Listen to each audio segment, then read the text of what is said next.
Alors en tant que souffre-douleur, comment trouves-tu la place à l'arrière de cette mini John Cooper Works? Alors honnêtement, il y a de la place à l'arrière. Ouais. Je suis pas déçu là-dessus. Juste,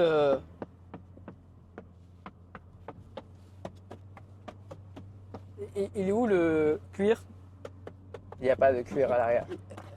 C'est où le confort à l'arrière? Parce que les sièges sont bien, mais t'entends ça? Je trouve ça un peu dur. Bah, pour 45 000 euros, on va dire qu'effectivement, le plastique, j'ai un peu l'impression d'être dans une barquette à frites à l'arrière. C'est Sinon, t'es bien maintenu. franchement, honnêtement, très bien maintenu. On est bien assis.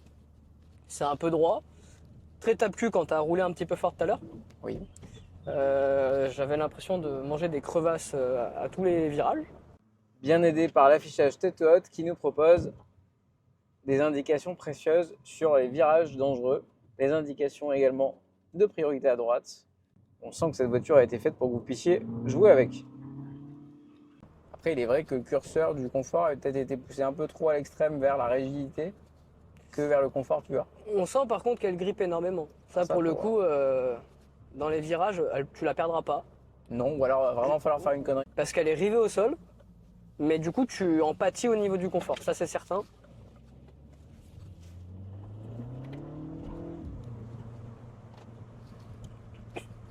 C'est pas une voiture que je roulerais tous les jours.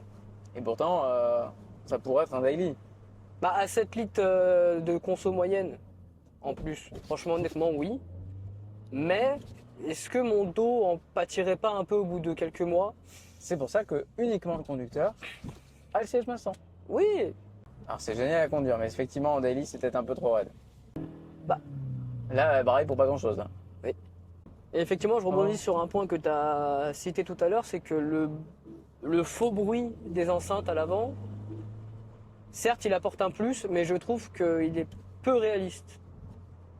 On valide quand même le côté joueur, le côté très intuitif, bien aidé par les écrans, comme je le disais en début de vidéo, on a vraiment l'indication parfaite de l'angle du virage, la puissance du virage et surtout dans combien de mètres le virage arrive. Ça c'est vraiment génial. Dans l'affichage tête-haute, dans le prolongement de la route, c'est vraiment parfait. Et ça, du coup, ça donne envie de rouler un peu plus fort que ce qu'on devrait avoir le droit de rouler. Bah, c'est la Mini qui veut faire maxi, quoi. Maxi plaisir, maxi look, maxi puissance, maxi équipement, maxi tout. Maxi bourgeoise.